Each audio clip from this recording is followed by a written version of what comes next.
Good morning, everybody. I hope that you guys are all doing very well. We are the earliest morning crew. So, what I want to do is to go through and just watch the Sarah Boone testimony during the most recent hearing where they are trying to throw out her police interrogation. So, I will be stopping the interview to make comment. Excuse me. I haven't yet watched this, so I am using Scott Reich's Crime Talk recording of this interview. But he's not talking on it. He's not doing any kind of reaction or anything. So I'm going to just stream it off his channel and do my commentary from that. So if you do not go, if you don't watch Crime Talk or you don't know who Scott Reich is, you should go over to his channel and check him out. He is a criminal defense attorney in Denver. And his channel is a lot of fun. I'm a member of their Tuesday live talk, and we have a great time in there. So I don't always get to make it, but when I do, all the people there are really sweet. Okay, so here we go. Yes, sir. Hang on, the deputy's got to move her. Great sound.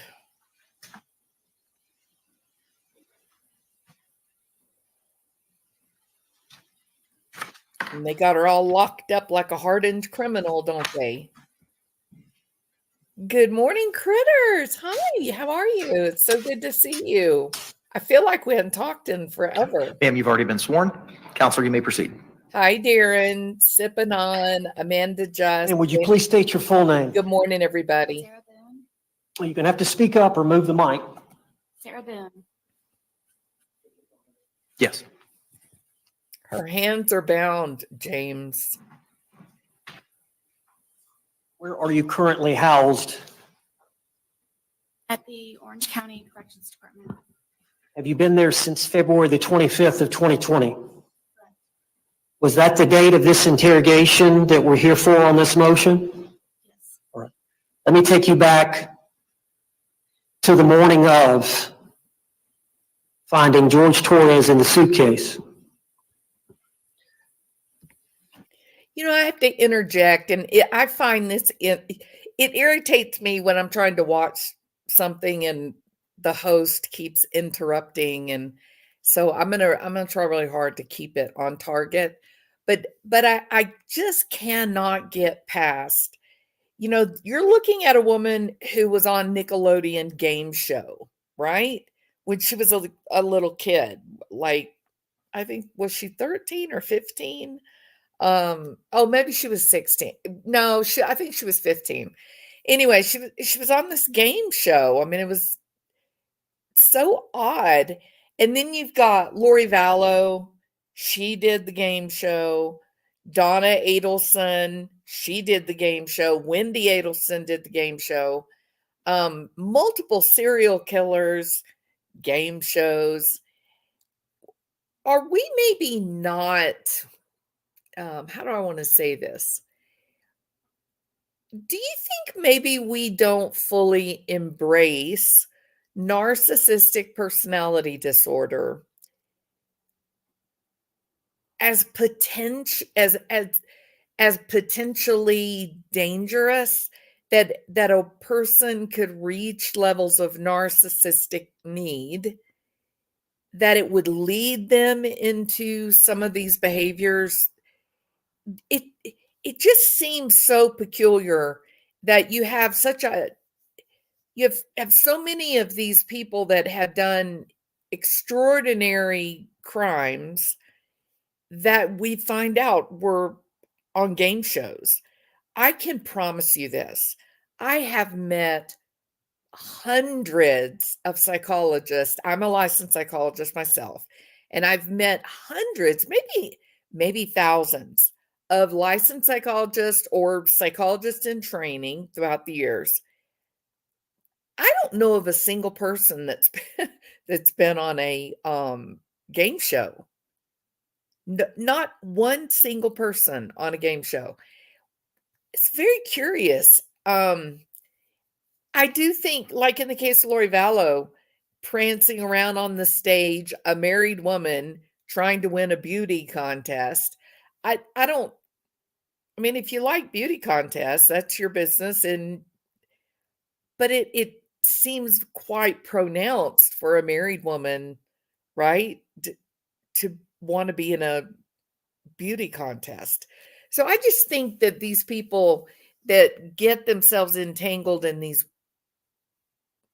bizarre or outrageous crimes, that I think their level of narcissism is really off the chart. And maybe that's partially to blame for what leads them to this point. You called 911? Yes. Is it true that Detective or Deputy Kayla Rodriguez of the Sheriff's Department arrived? Yes.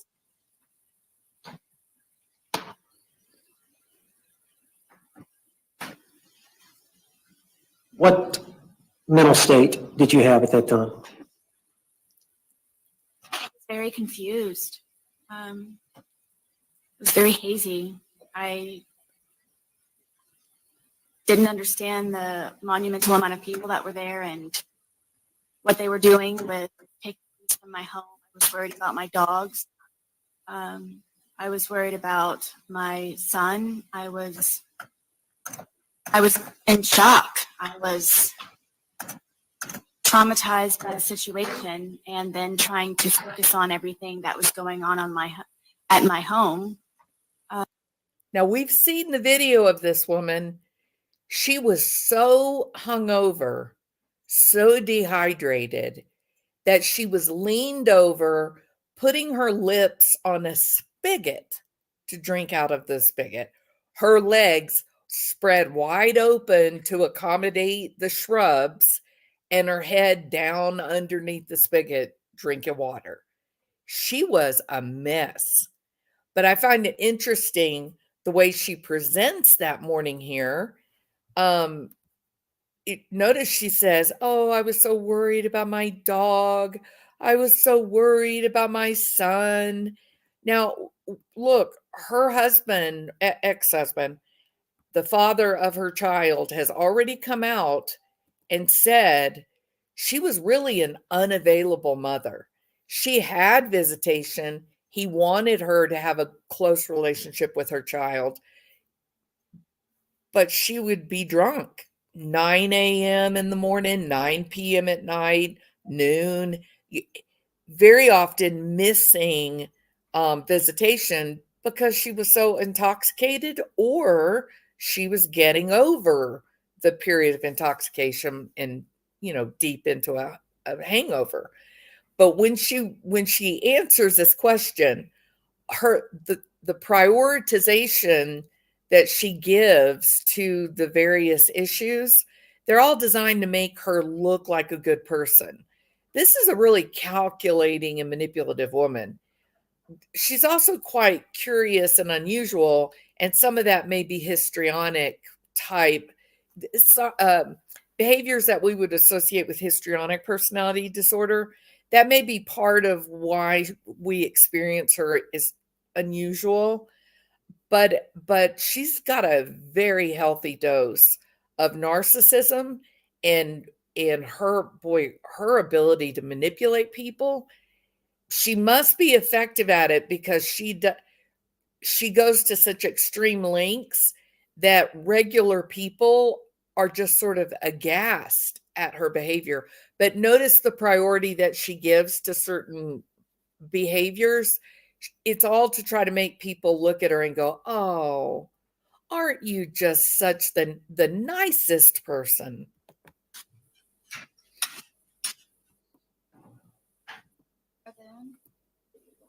Yes.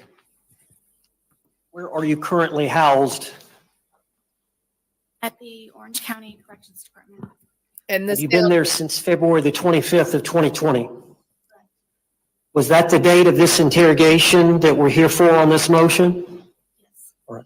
Let me take you back to the morning of finding Jorge Torres in the suitcase.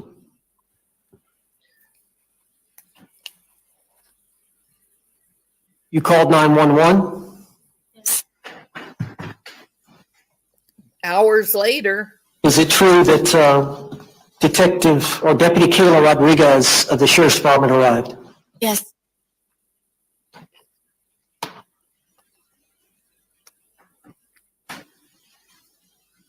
What mental state did you have at that time? Very confused. It was very hazy.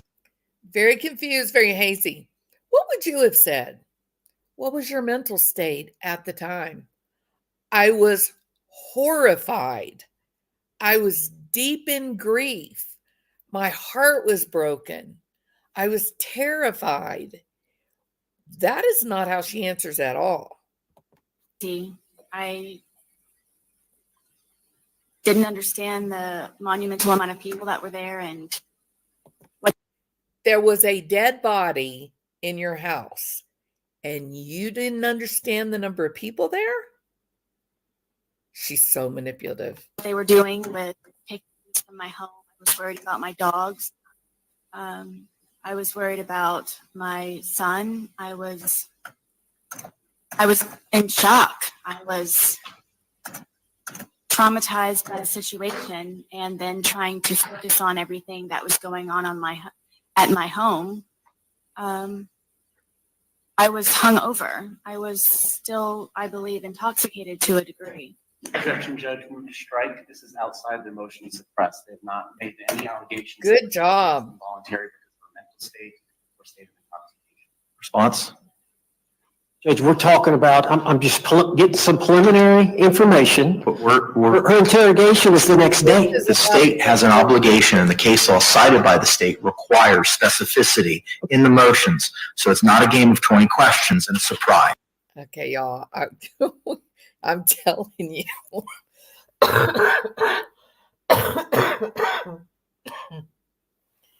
I'm telling you, this trial is going to be a circus. As the judge is talking, now she is on her very best behavior. She is finally in the spotlight, which is what she has wanted for the past 4 years. She wants her say. She believes she can convince anyone of anything. And now's her chance, right? As the judge is speaking about the law, watch the change in her face. She hates this. I'm telling you, she is not going to be able to keep things under control. In my opinion, I think the level of histrionic is so high. She's going to have a very difficult time navigating this trial. Judge, we're talking about, I'm just getting some preliminary information. But Her interrogation is the next day. the state has an obligation, and the case law cited by the state requires specificity in the motions. So it's not a game of 20 questions and a surprise. Okay, this is the day before the interrogation. I understand that. We're not talking about an But are intoxication. you going to be arguing anything in conclusion as to what happened on February 24th led to any coercive or coercion behavior on behalf of the Orange County Sheriff's Office on February 25? Are you going to bootstrap or link any of those things together? The interrogation in the squad car and what was said to her prior to getting in the squad car that relates to what she said about it being routine protocol, yes. All right, I'm going to sustain the state's objection. Relating to the intoxication? Yes. It wasn't raised in any of the 3 motions that have been filed. Judge, I didn't ask her that. She volunteered I that. understand it. Objection sustained and it's stricken. The other thing that I think is going to make this a real circus is they are already so adversarial.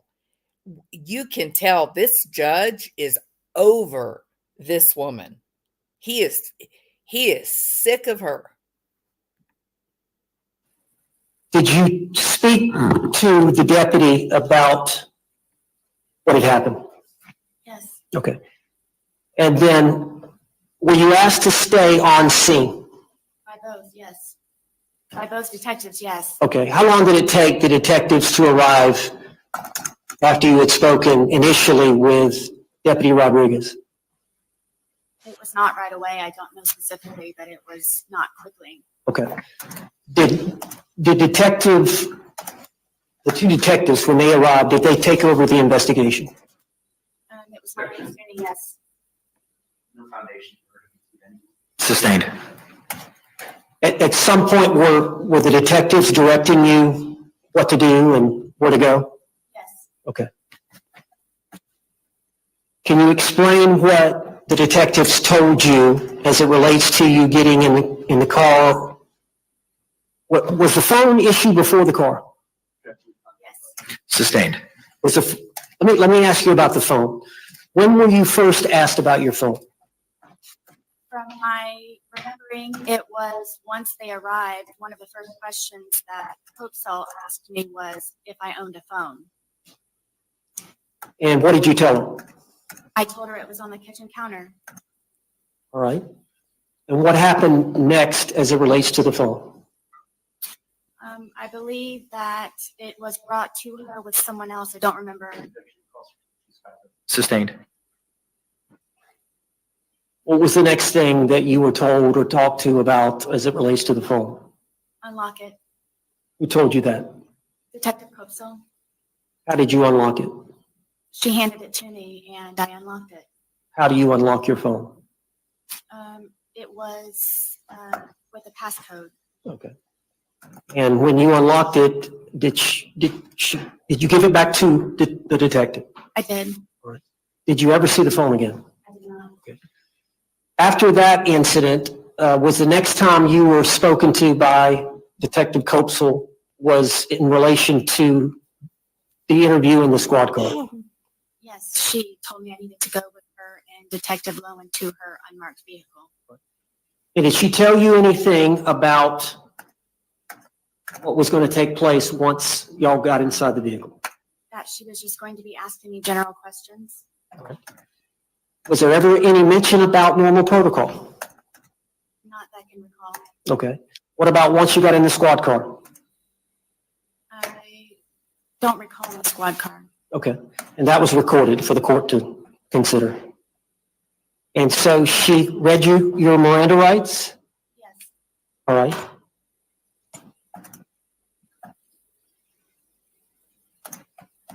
Did you answer the questions? I did. Did they ever indicate to you that you were a suspect? No. Did they ever indicate to you that you were a person of interest? No. Did they ever refer to the videos that you recorded on your phone from the night before? Were you ever questioned about those videos at the scene? I was not. All right, after they finished interviewing you in the unmarked vehicle, were you allowed to get out? Yes. Were you allowed to leave the scene at that point? I was instructed by those to not. Okay. And how long did you stay on the scene? The entire time. How long was that? How long did it take before the investigation was completed? 10 hours or more. At some point, did they all leave? Yes. And at some point, did they tell you they were finished with the work there at the scene? Yes. What did you do? I went inside my apartment and gathered a few things, and then I went to my former husband's residence where my son was located. All right, and how far was that away? About 5 minutes. How did you get there? I drove Okay. What was the reason that you wanted to stay over there the night? because I was terrified of his family. Now, later that evening, Did she say she was terrified of his family? Talking about Jorge's family?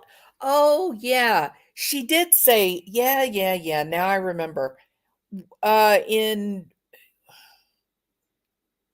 it one of the interrogations that she said that his family was going to kill her?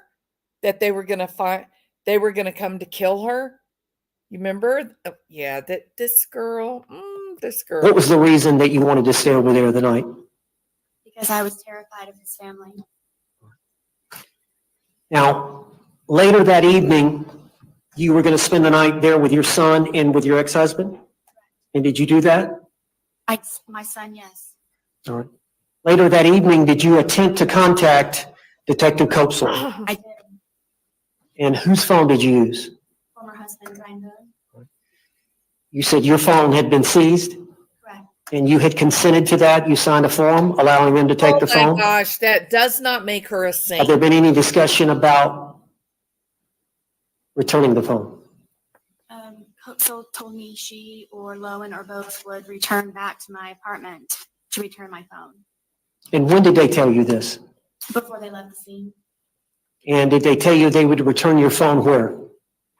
To myself at the apartment. And is that what you understood they were going to do? Yes. None of Was there this ever any matters. talk about you coming to the sheriff's department the day of this event? No. Wow, this is crazy. All right, so later that evening, you borrowed your ex-husband Brian Boone's phone and made a phone call. How did you know Detective Copesel's private cell number? She gave it to me before she left the scene. And did you call her? I did. Do you recall about what time you called her? I believe it was around 9:30 or 10 o'clock. And that would have been on February the 24th of 2020? Yes. All right, can you tell us why you were calling her that night? Before she left and giving me her personal cell phone number, she told me if I were to recall anything or if I just wanted to talk to her about something regarding the case for me to call her. So I took that to heart and felt very uneasy about how they left the scene. Sustained. Go ahead. Oh, so Sarah wasn't happy that they made her apartment messy. Golly. Y'all, trial is going to be a circus.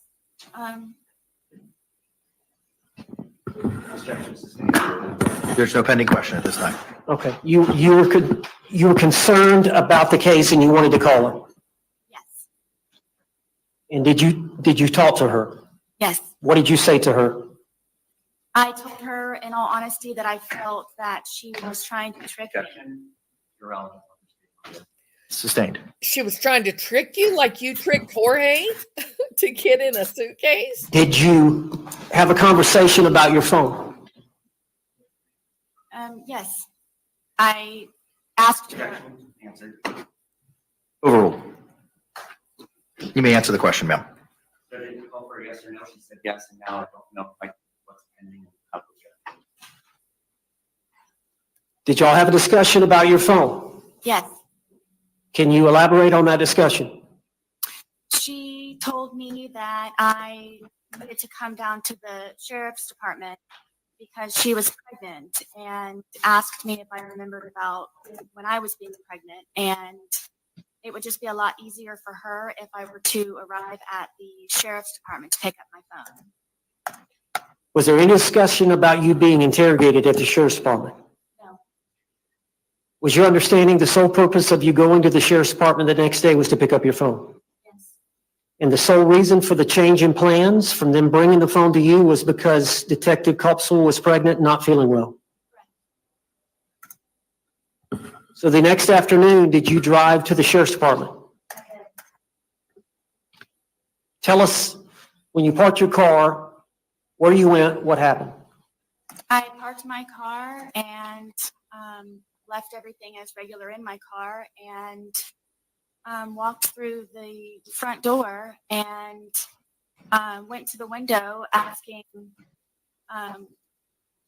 who I needed to see, and they, I guess, rang them upstairs, and Detective Lowen came downstairs, and I thought I was supposed to be picking my phone up over at a particular window, and he says, no, your phone is upstairs, so we would just like you to come upstairs, and that's where you can pick up your phone. All right, and so did he escort you upstairs? Did. How did y'all get upstairs? Okay, I want to interject something here.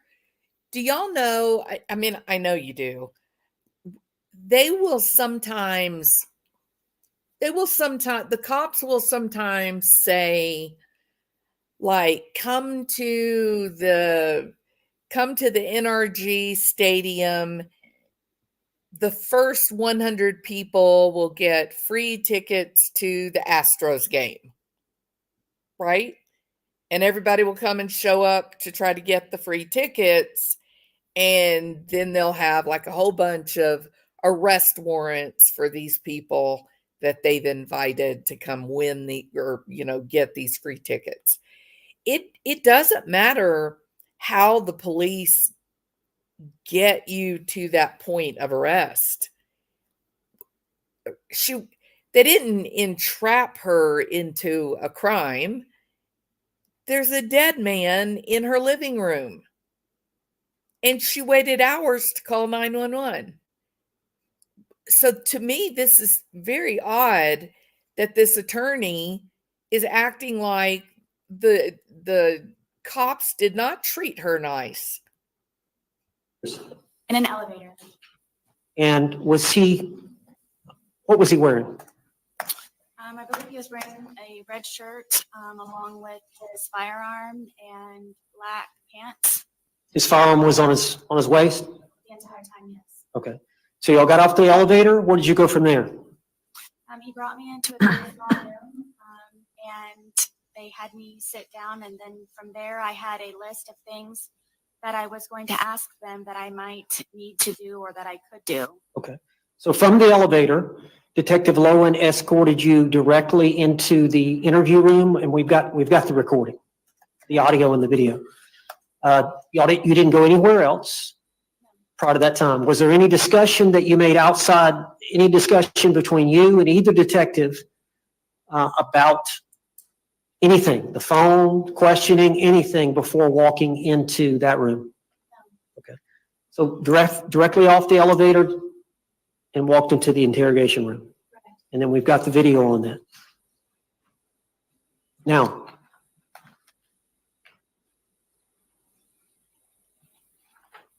you and I have watched the video, correct?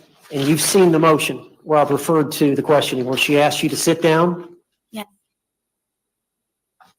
You recall that happening? Yes. Did that refresh your memory watching the video? Yes.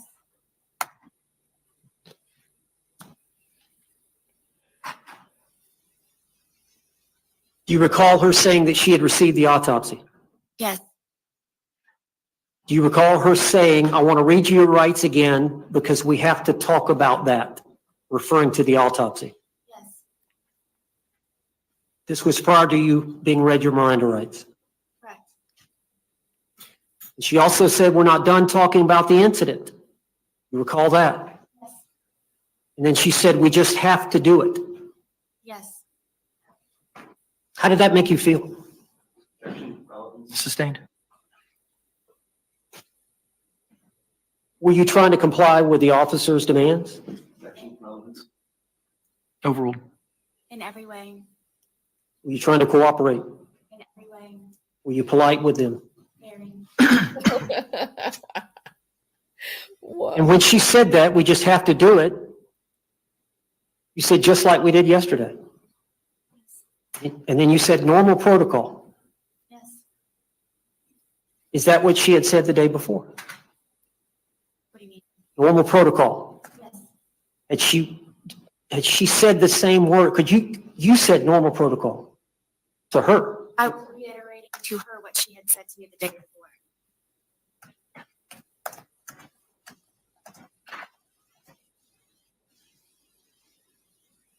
So she read the Miranda rights to you, Except number 9. except number 9. She read the rights and then she said, do you understand what I've just read to you? And you agreed that you had. Yes. But you were not read. Having these rights in mind, you agree to speak to me now. Overruled. I was not asked that question. Is it fair to say that after she read the Miranda rights and after she said, do you understand the rights that I've just read to you, that she read right into the questioning? She did, correct. So she never got the answer from you. Do you agree to speak to us now?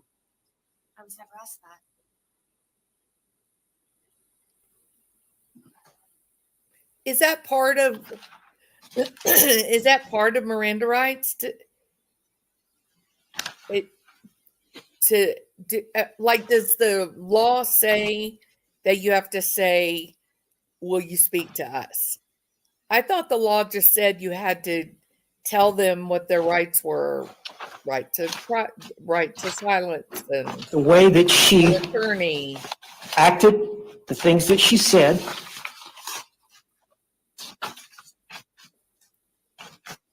the fact that they had your phone. Did you get the impression you were not getting your phone back if you didn't answer the questions? Sustained. She was in custody?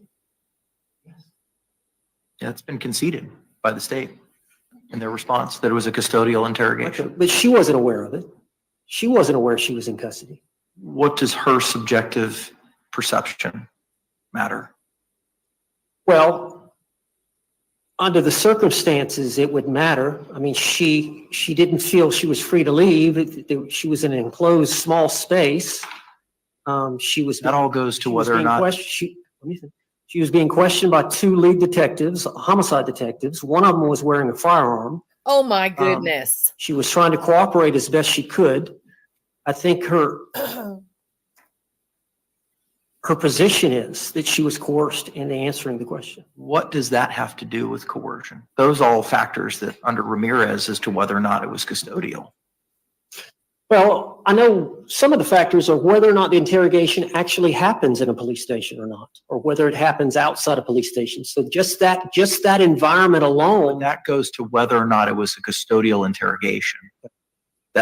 I'm struggling with the connection on that being noncompliance with Miranda, coercion, or the third ground of voluntariness. Well, and I think it goes subjectively to her and what she was feeling, if she had a free choice or not, What's the subjectivity matter? Excuse me, based on Subjectivity matter under the case law. based on the circumstances that she was dealing with at the time, whether or not she felt she had a choice. But what does her subjectivity have to do with that?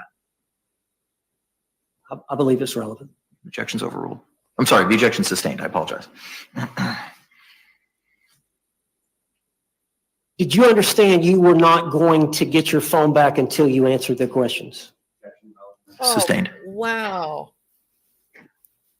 Did you have some questions for them at the end? I did. What does that matter? Did you feel like you had a choice in answering their questions? Sustained. Don't you think that's kind of silly? If the whole point is to say that they did not ask her if she consented to talk with them, but they did do the whole entire Miranda rights by as predetermined by the law, right? They just didn't add that last, do you agree to speak to us? And he's trying to say that she felt like she was under their control, that she was coerced into staying there. Then asking her, did you have questions for them at the end of when you finished? And she said yes. To me, that tells me she was not being coerced, that she had the freedom to do her own personal agency, right? That, okay, now I've answered your questions. Now let me ask my questions before I leave. And I think at some point she says that. She even shows her papers and says, I've written some stuff down and I want to go through this before I leave. So I don't know what his point is. I'm a bit confused.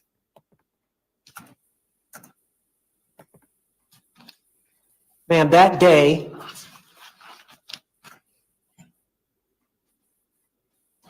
you came to the sheriff's department to get your phone? Yes. Did you know that you were going to be placed in custody? I did not. She didn't have to know. Did you know that you were going to be arrested? I did not. Did you know that you were going to be questioned? I did not. Were you trying to cooperate with law enforcement based on her statements that you have to talk to us? Overruled. Were you there answering her questions because she confirmed that this was normal protocol? That was my my understanding, yes. That's all the questions I have. Any cross-examination? Wow, that was weak. So that afternoon on February 24th of 2020, when Deputy Kayla Rodriguez arrived at your residence shortly after 1 p.m., you were under the influence of alcohol, correct? Yes. You were impaired by alcohol, correct? I don't know as much as impaired means. It did affect, yes. Okay. And that was consumption from the night before, correct? Yes. So you did not go to brunch that morning and have mimosas or anything else to drink, correct? You consumed no alcohol in your home that morning, correct? So does that affect in any way your memory when you testify about the events that transpired between you and Detective Copesel that afternoon? Good point. Ask one more time, please. Did the alcohol have any effect on your memory of what happened between you and Detective Copesel that afternoon? Now or Then, then? Did alcohol affect my conversation with her? there's a jury instruction that says a witness's memory and perception is pertinent. And I'm asking you, did the alcohol that you were under the influence of affect your memory or perception of the events that you've testified to today that you said happened on that afternoon of February 24th, 2020? So did they affect? Oh my goodness. My answer? Sarah. I don't think she understands. I don't. Okay. It's been asked 3 different ways. So we'll leave it at you were under the influence of alcohol that afternoon, correct? Judge, I think she said she doesn't know what. She said that she had alcohol under the influence or impaired. The objection is, the court does not entertain speaking objections. The legal grounds need to be provided. What are the legal grounds of your objection? Sarah Boone, you are not the cutest little thing in shoe leather, Missy. She said she didn't know what. What are the legal grounds of your objection? I'll withdraw. All right, you may proceed. And you understand that you're charged with second-degree murder in this case, correct? You're facing a potential penalty of life in prison, correct? Do you understand that the score sheet minimum is probably about 22 and a half years? I don't know. Okay. And it is your desire to have these statements excluded from the jury's consideration, correct? Judge, I would object to that. Sustain the objection. Your intent is to testify differently than you have testified in the statements in State's Exhibit 1, correct? Judge, I would object to that. I'm not understanding the question. Mr. J. Judge, a witness's bias is always at issue when they take the stand. And Yes. it's our position that her credibility for all the things that she has testified to today, that particularly the things in conflict with Detective Copesel's testimony, and the court, of course, in a motion to suppress has to consider the credibility of the witnesses, and you are in the best position to do that. The appellate courts are going to be very deferential to you. It's our position that she's biased. She is charged with second-degree murder. She's facing life in prison. Based on the examination that both state attorneys and defense counsel and the state's expert witnessed today, it is the state's belief that she is intending to testify differently than she testified in the statements that she provided to law enforcement Yes. in State's Exhibit 1. And therefore, she is biased in all the things that she's testified about today because it is her intent to get this statement, Exactly. all these statements, or the statement on 225 thrown out, so that she is not going to be cross-examined and impeached with it so that she can testify she can the way that change she her testified this afternoon. Response. Judge, I agree with the impeachment about being under the influence. I agree with the impeachment about what she's facing, that she may be biased because she's facing potentially life in prison, 22 years on the low end. I agree with all that. We just got through at the jail, meeting with the state's expert who evaluated Sarah Boone. I was present. The 2 prosecutors were present. It wasn't recorded. He can't be a witness now. If he's going to question her about what was said during that evaluation, then he's putting himself potentially to be a witness down the road.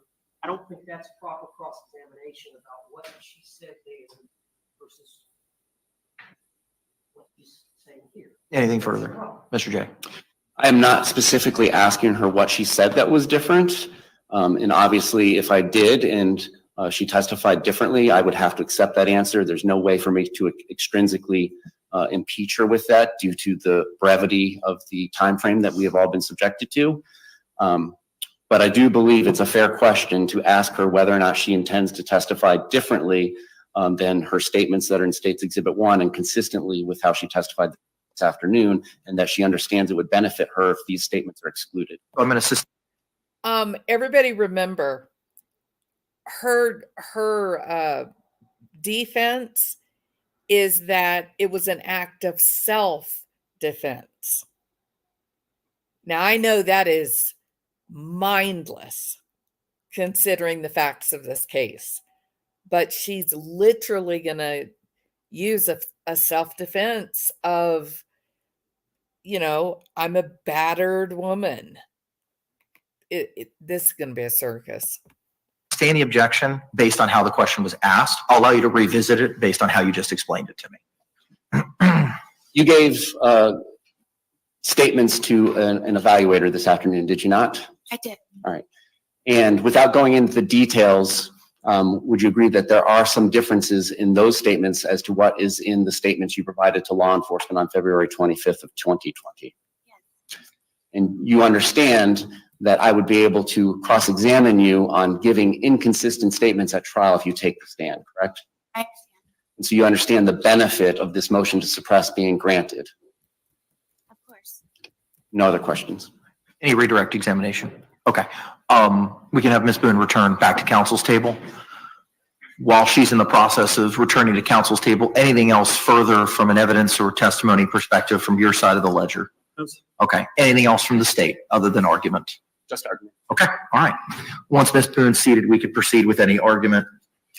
And as the court identified previously, I have reviewed all y'all's authorities that were provided.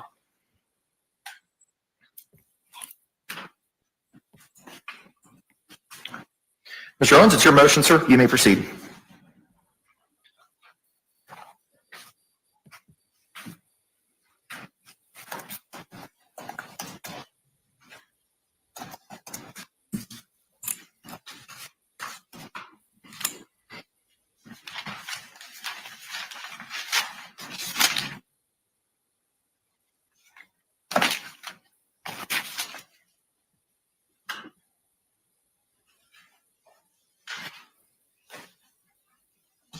Judge, my understanding of the law regarding Miranda, first issue is, was the defendant in custody, was the suspect in custody? Was it a custodial interrogation? We have agreed or stipulated to that fact. We're referring to the 2-hour interrogation at the Orange County Sheriff's Department. Specifically, we're referring to about the first minute or two of that video. And I think under the totality of the circumstances, the court has to determine whether freely and voluntarily and knowingly given under the circumstances.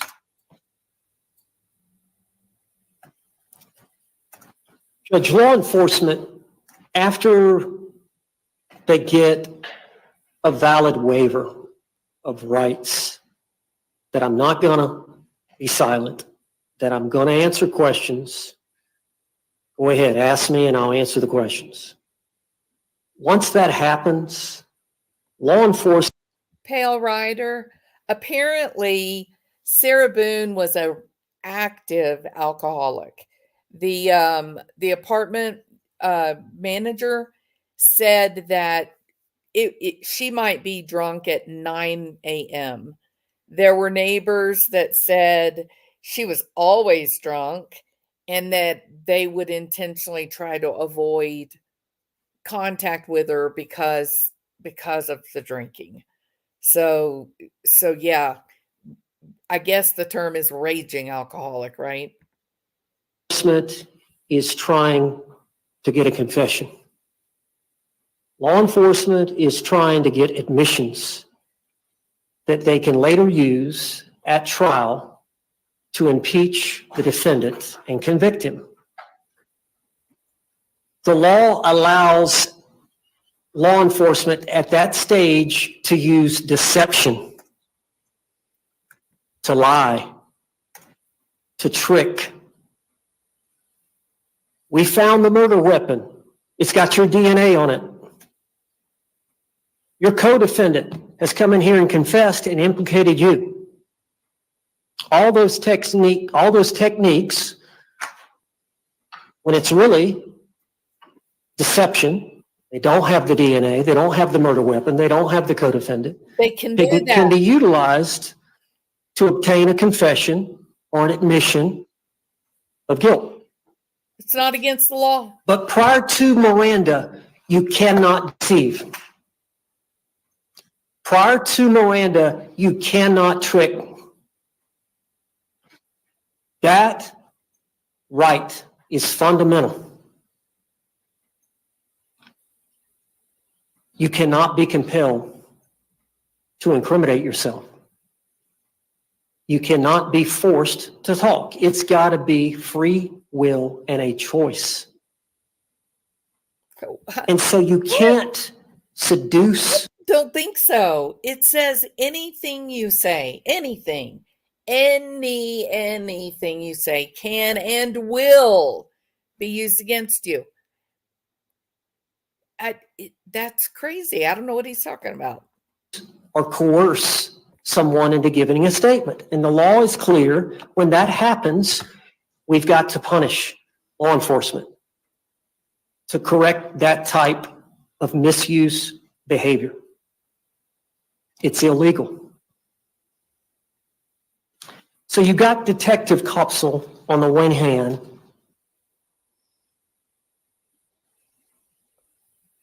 I got to read your rights. And you have a right to remain silent. She said that. But within a minute before, the detective is telling Sarah Boone, we have to do this. We have to talk to you. Now,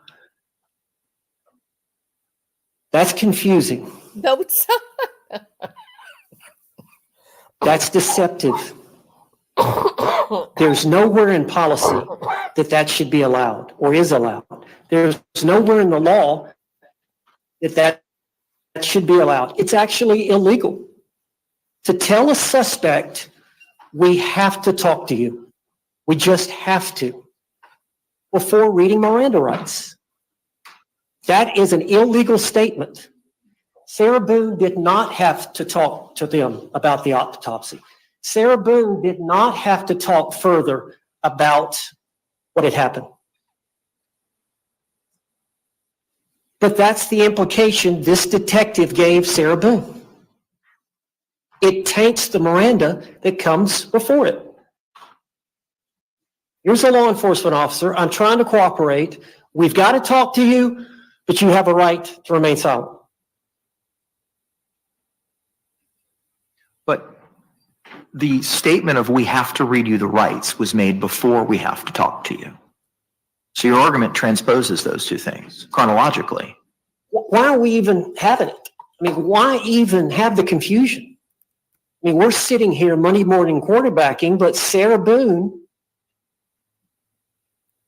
was brought up there under false pretenses. A traumatic event, she lost her boyfriend. I'm coming to get my phone. I've been tricked into coming up here to get my phone. And I'm sitting here having to figure out what to do about whether to talk to these people or not. And she's talking about my rights, but then saying, we have to talk to you. We just need to do it. And then she reads the rights. Right there within a few seconds of each other.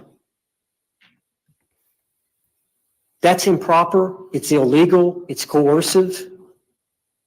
It forces this not to be a valid waiver of her rights under that circumstance, coupled with the fact that she came down under false pretenses.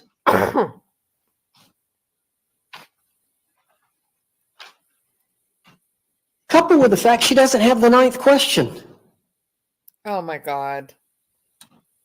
That is not part of Miranda. if you think about it, okay, you got a right to remain silent, you got a right to a lawyer, those 3 or 4 questions, and then, do you understand what I've just read to you? I'm paraphrasing. But then Detective Kopsel goes right into questioning. Once Sarah says, yes, I understand, it's an acquiesce to authority. Okay, let me start asking her questions. The critical question is, having these rights in mind, do you agree to speak with us? That is the time of free choice. That is the time of decision for Sarah, to be given that opportunity. But the way I understand, Detective Kopsel had the autopsy. She had the blunt force trauma. Those were not questioned. Sarah Boone was not questioned about that. They didn't know about that until the medical examiner. So she had additional information that she wanted from Sarah Boone. She had the 2 videos from Sarah Boone's phone. She had additional information from the phone that was inconsistent with the statement that Sarah had given the day before. So sure, any detective worth their salt would want a statement. She'd already said we had probable cause. We'd already made our mind up that we were going to arrest her. If she didn't come, they were going to go get her. If she came and said, I want to invoke my rights, she was going to be arrested. They wanted to get some type of admission, confession, statement that they could later use, which they're trying to do now. But under the circumstances, the totality of the circumstances about how she was induced to come down there, about telling them she had to talk, Judge, it was coercive. We would ask that you suppress the evidence. Any response?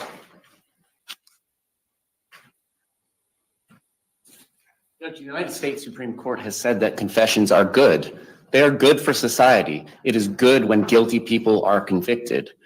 We stand by all the case law that we've cited, and you have reviewed the evidence from start to finish. Under the totality of the circumstances of that 2-hour and 6-minute statement that she gave to law enforcement, she knowingly and intelligently and voluntarily waived her Miranda rights. And under the case law, it was done perfectly fine. There is no requirement that that question number 9 get read. And as far as any credibility issues that are pertinent to the court's analysis, which the state would submit there is not, because we are conceding there was custody on February 25th. They are allowed to use subterfuge and deception to get somebody to come to the police station under the case law and authority cited. Yeah. But if there is anything that is dependent upon the credibility of either the defendant's testimony or Detective Kopsel's testimony, the state would argue for the reasons of her being impaired by her own admission on the afternoon of February 24th, still from the night before, that her credibility is less than Detective Kopsel's. And of course, she has a bias and interest in the outcome of the case, whereas Detective Kopsel has no motivation to not tell the truth about whether she used deception to bring the defendant down to the police station, because that's perfectly acceptable. So we're asking you for the reasons that we stated in our multiple responses to their multiple amended motions to deny their motion to suppress. Thank you. Any further argument, Mr. Owens? No, Judge. All right. Tomorrow is a court holiday. The court has had the opportunity to review all the case law. Court's going to prepare a written order, and you'll have it before the close of business tomorrow. Courthouse may be closed, but I'll be here working. Jim, for the record, those 2 exhibits that I tried to introduce, they will be admitted Correct. into the record. Yes, of course. They were pre-marked. Moving now to the defendant's motion for a right to hair, cosmetics, and civilian clothing without restraints for trial. State, what, if any, positions do you have with regard to the restraints? Again, we've already decided that issue.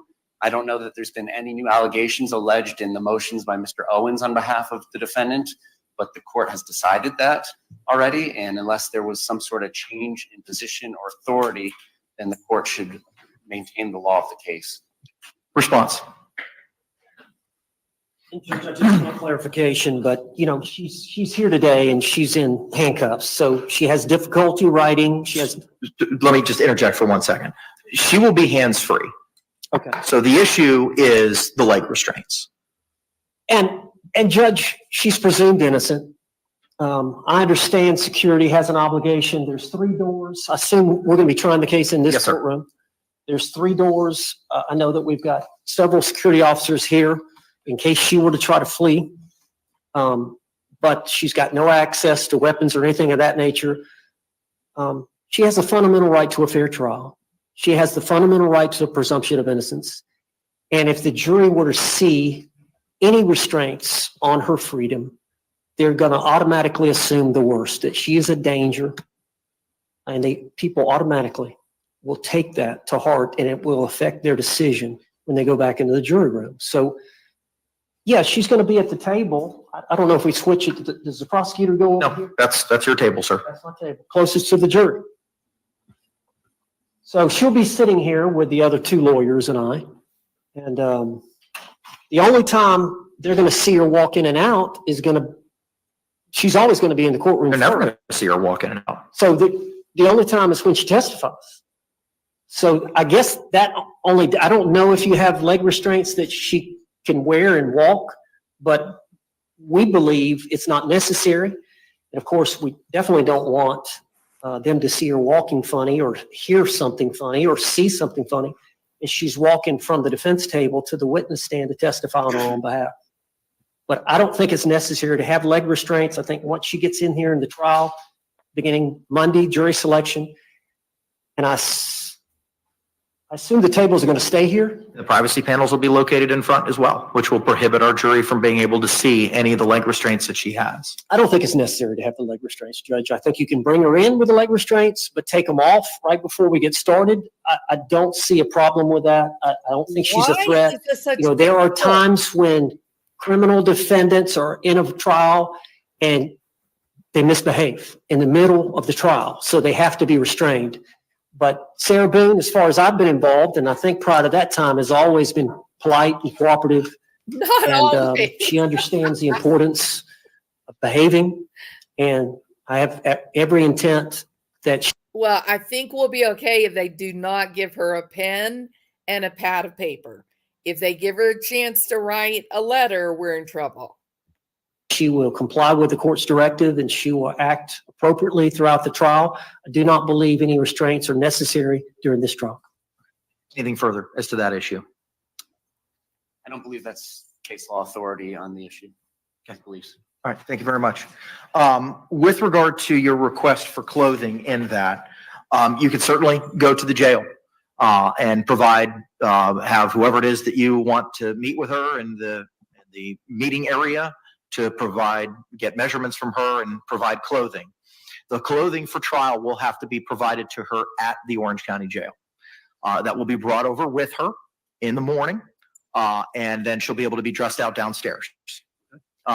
So your motion will be granted with regard to the clothing. You'll have to address with the jail, having a person come in there to take her measurements. They may have to be with you, counselor, in order to facilitate that. But the clothing will have to be dropped off at the jail, and it will be transported with her in the morning each day of trial. With regard to the appearance issue, do you have any other further argument as to that? Judge, just what's stated in the, I made some legal arguments in the defendant's motion for the right to hair, cosmetics, civilian clothing without restraints for trial. Just the arguments in there.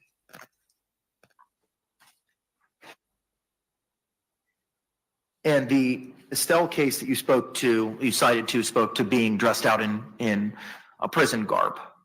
Doesn't really address a prison guard in shackles. It doesn't address any beautification or anything along those lines. I just think it's just part of a fair trial.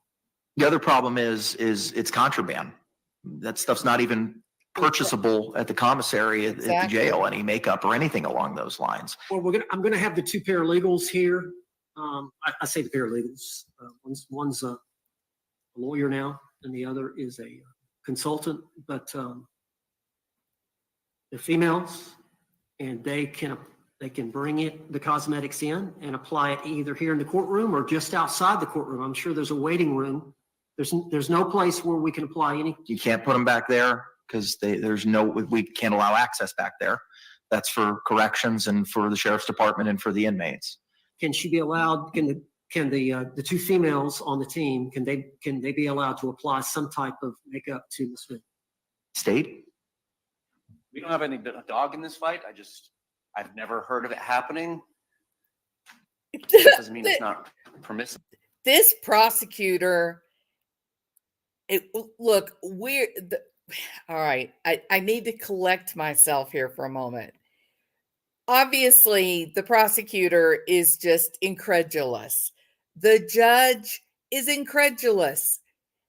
We are watching a woman who is, for all intent and purposes, fighting for her life, right? She's facing life in prison, minimum mandatory 20-something years. She is literally demanding, well, in the words of the judge, beautification.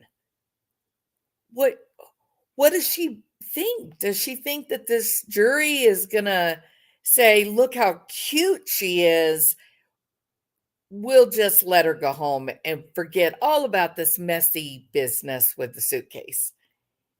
This is really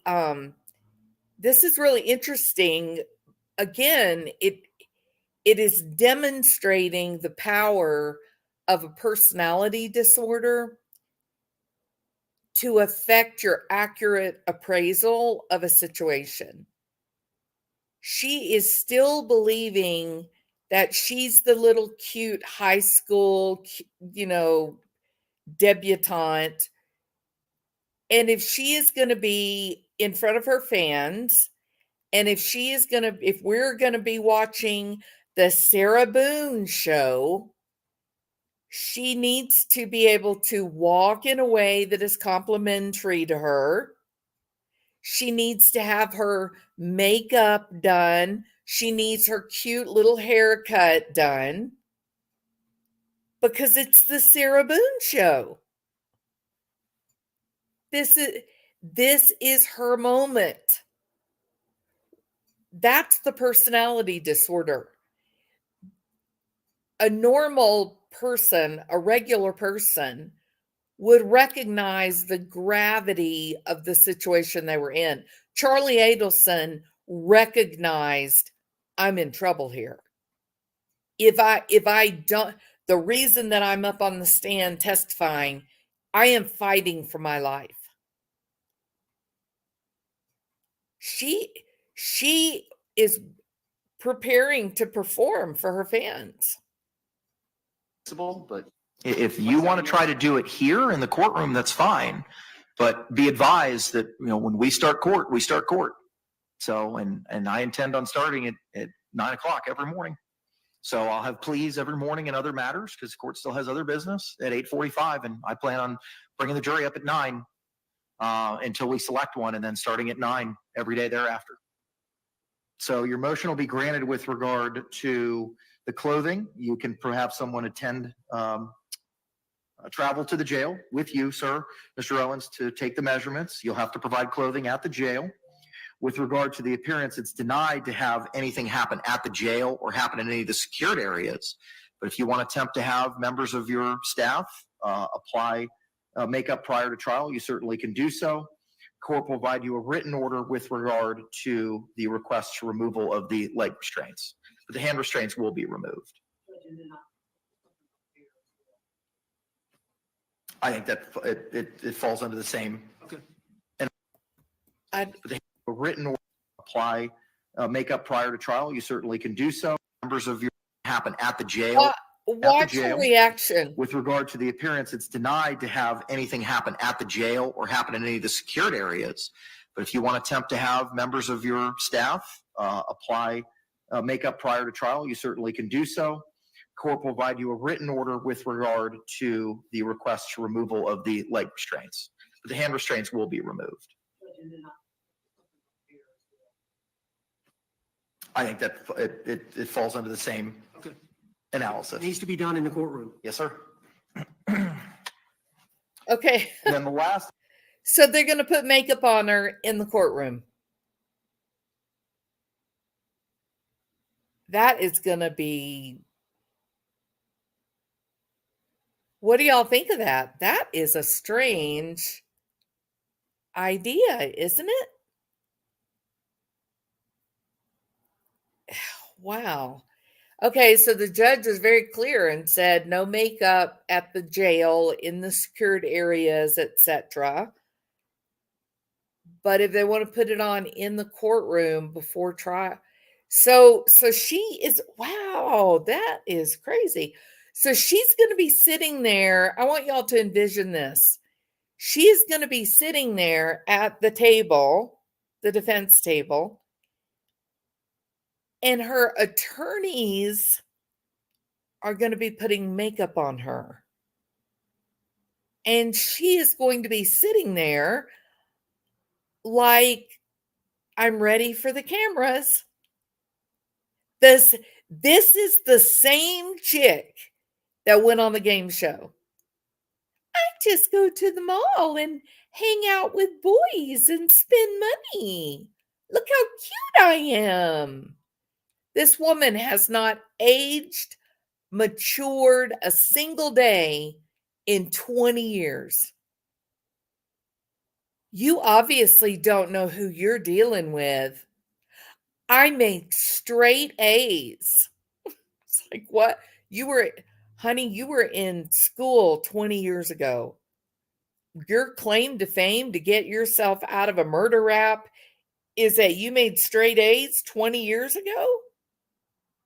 She is a trip. All dressed up and nowhere to go. There you go, Jackie Blue. I am blown away. This is so strange.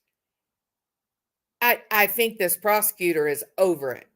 He's already had a belly full of Sarah Boone. Same thing with this judge. Wow, this is going to be a fun trial. Item teed up for today is the, I'm sorry, yes. Yes.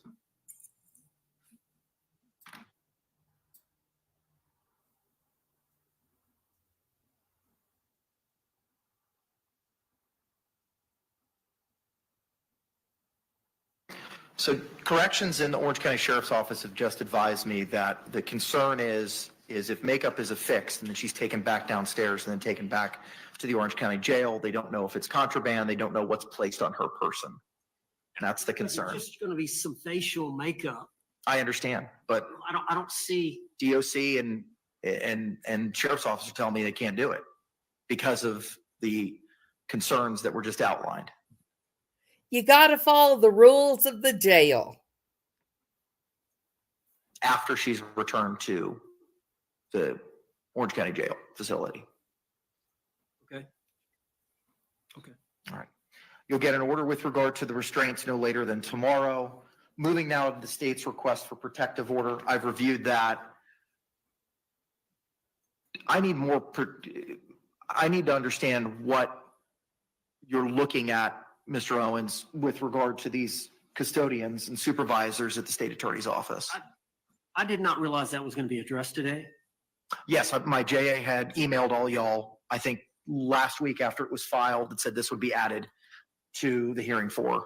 I guess that was filed on Monday. Forgive me. That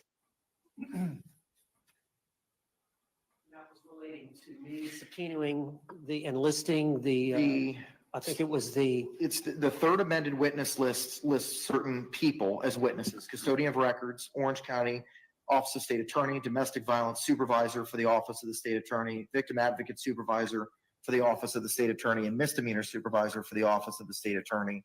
And the state is seeking a protective order on the grounds that it's work product or opinion product, and requiring prosecutors to disclose work product and impede criminal prosecutions is violative of Florida law.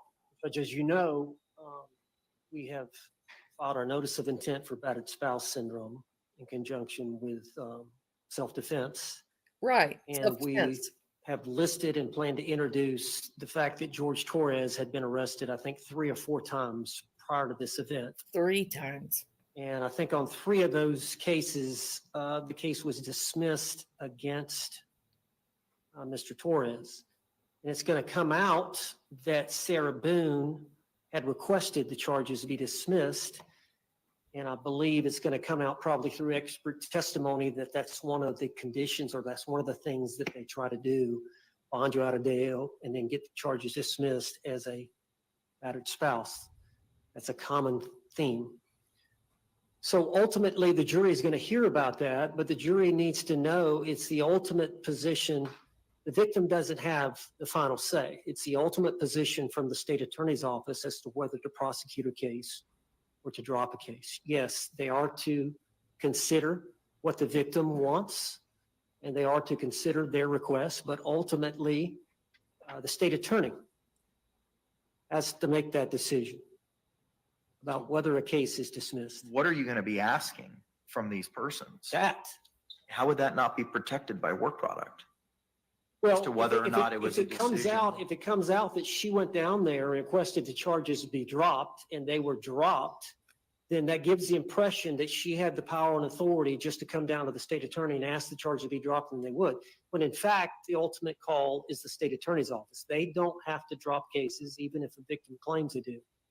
So just that decision by the state attorney to drop it was their decision. They considered the victims, but it was their decision to drop it and their power and authority to do so, not the victim's authority. Okay. Response? Judge, that's opinion work product. That is absolutely protected. I don't understand why he believes that arrests and dismissals are relevant. What is relevant in a self-defense case is if the defendant is aware of specific instances of violence that the victim has committed, or reputation evidence that can come in from anybody, and it does not matter whether the defendant's aware of it.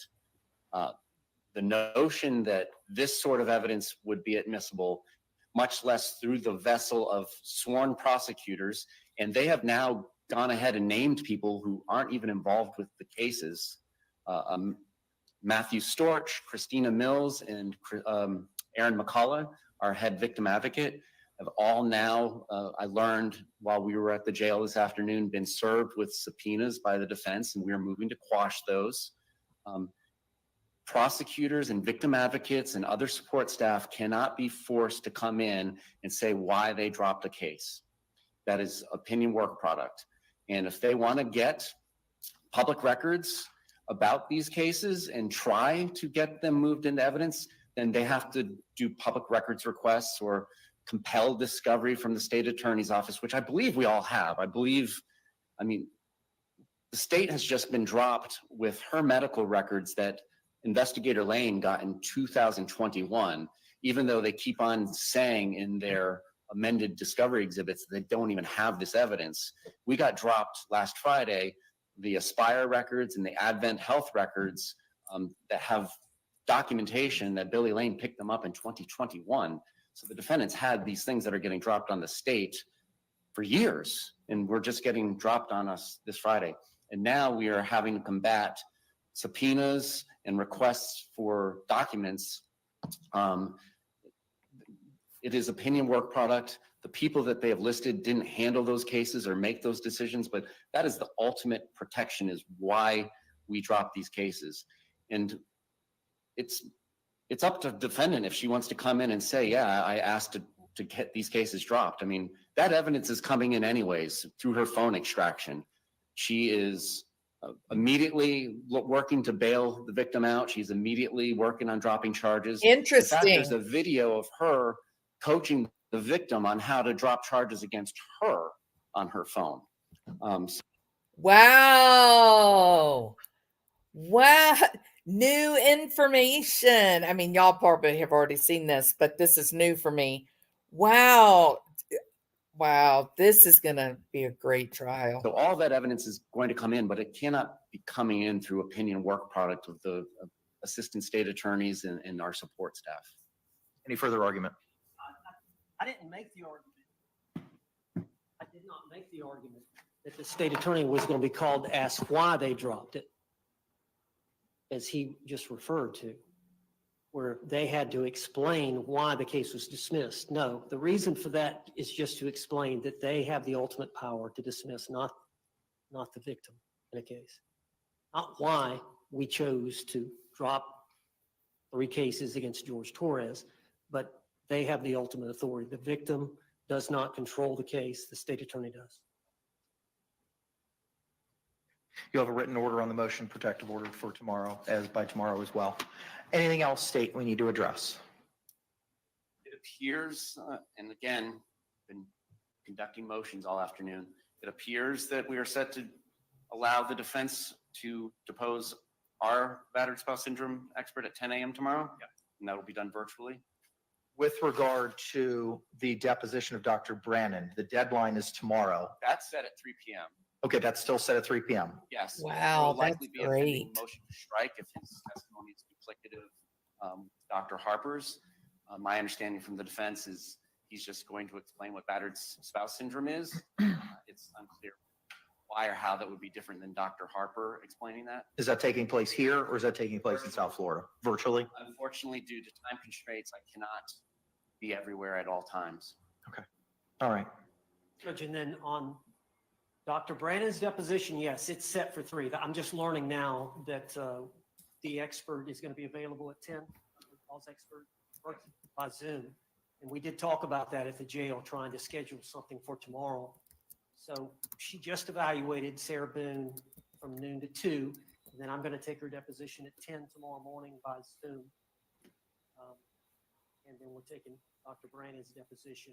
If they file some type of motion about that, then of course I'm going to respond. We're going to need to have a hearing on it. Okay. If you go ahead, I'm sorry. Those 2 things are the only 2 things that I believe we have left prior to jury selection on Monday. Okay. If any motions are filed by anyone moving forward, please favor a copy to my judicial assistant upon filing. And if there's any authority that you intend on arguing that's not cited in the motion, please provide me that authority as well. Although it is a court holiday, the court will be working tomorrow. I will endeavor to get you written orders on all of these things no later than the close of business, hopefully earlier than that by tomorrow. On Monday morning, state if you could please bring a copy of the score sheet so that when I colloquy Ms. Boone prior to trial about the charge, the potential penalties, everybody's on the same page as to what those are. Okay? Yes. And if y'all could send me that, I'll go out to the jail. I'm going to be here. If you could favor him a copy of that tomorrow or Friday so that he has the opportunity to review that score sheet with Ms. Boone in advance. Yes, we're going to be filing a motion in limine to exclude the battered spouse syndrome testimony that will need to be addressed. Just waiting to see now how the depositions pan out tomorrow, but based on what we witnessed this afternoon, it's the state's position that we're going to file a motion. Okay. All right. Appreciate it. All right. Thank you all very much. We'll address scheduling of any motions on Monday. And it may be a circumstance where, as the court had identified earlier, that we're just going to be looking at cause issues and what people may know about this case. That'll be happening before we turn it over to you all, which would include, Mr. Owens, your opportunity to voir dire on any defenses that may be being raised in this case. So it may be we may get a panel and then ask them to come back later in the week so that we can have those motions after we get that panel of 50, once we deal with all the cause challenges. Okay?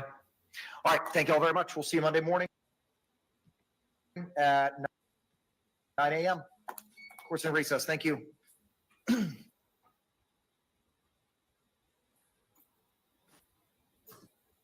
Okay. Couple of things real quick. I was going to see if they were going to show her as she gets up to walk.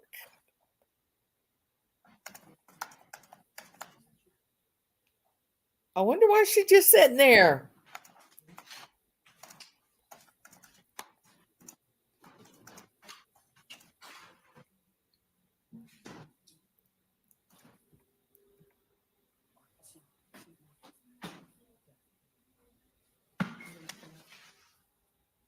There she goes. All right, so it's the Sarah Boone hour. They start jury selection Monday morning, 3 days from now. It sounds like Michael Brannon That is very interesting for me. I'm real familiar with him, but it sounds like they're asking Michael Brannon, Dr. Brannon, to be the expert witness for battered spouse syndrome. He does all forensic work, most notably abuse of children. Well, I should say, I know of him because he does a lot of evaluations and testimony related to the abuse of children. That's pretty interesting. He's co-director of the Institute for Behavioral Sciences and Law in Florida. He's a licensed psychologist specializing in forensic psychology. Testified over 1,500 times in federal as well as state court. And I mean, his entire practice is all expert witness.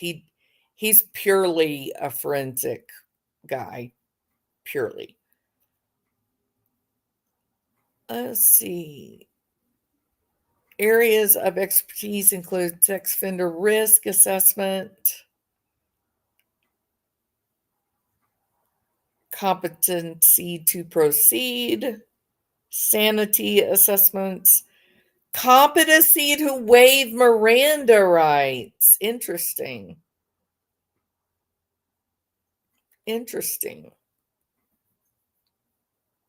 That's curious. Okay, so that's pretty interesting. So we'll see. Oh, well, here, do we have here's a, let's watch it on YouTube.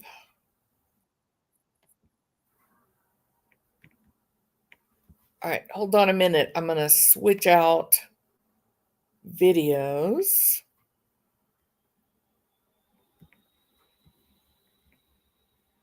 This is an interview with Dr. Michael Brannon. I'm assuming this is who they have as expert witness. So let's see what he says. I want to bring in now forensic psychologist Michael Brannon. Michael, we just heard from the neighbor that Isabel Martinez wasn't the same after her father passed away. You couple that with moving a few months prior to the area, 5 children, ages 10 and under. Any one of those could be stressful. But when you put all 3 together, is that something that could drive someone to allegedly kill their own children? It certainly could, Erica, and people are usually surprised to hear these type of things. They don't understand how a mother could possibly do this to her family, to her children, and to her husband. But in this case, there's certain factors, stress factors, that push people to psychotic episodes where they actually lose touch with reality. And you're starting to hear some of those things now, some of what the neighbors are saying about her hearing voices or saying things unusual or being angry in a way that she wasn't before, right after the loss of her father, may have been those factors that pushed her over the edge in this particular case. We're also seeing, we're playing now some of the video from court this morning. And Michael, I'm not sure if you're able to see it, so I'm just going to describe it to you here. But she is smiling, yes, almost appears to be laughing at times and looking at the camera. I'm hoping maybe we can put that video back up that we were just on of Isabella Martinez this morning in court. At one point, we see her get on her knees. She puts her arms out. She's told by the bailiff to sit back down. She's playing with her clothing. Does any of that... You see her giving a thumbs up there to the camera. Seeing any of that behavior, is there anything in particular that stands out to you or sort of gives you any sort of insight into where? It's a little unnerving, isn't it? This chick here seems to be afflicted with the Sarah Boone illness. They both seem to be oblivious to their circumstances and really playing up the cameras. So, I don't think Sarah is psychotic at all. Okay, so that was their expert witness, Dr. Michael Brannon.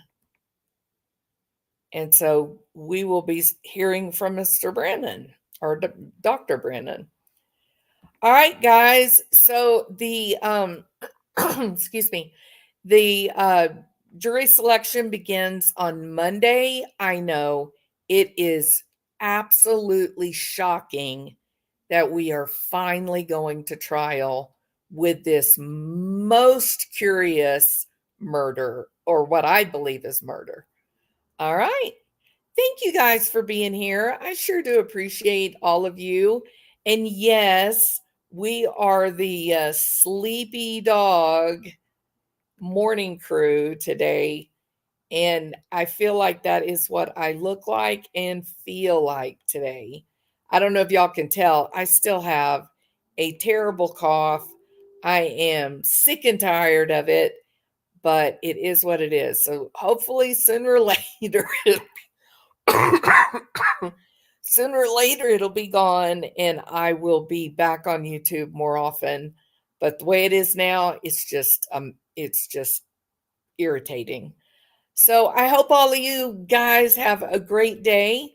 And thank you guys so much for being here. I'm really impressed that so many of you are awake this early.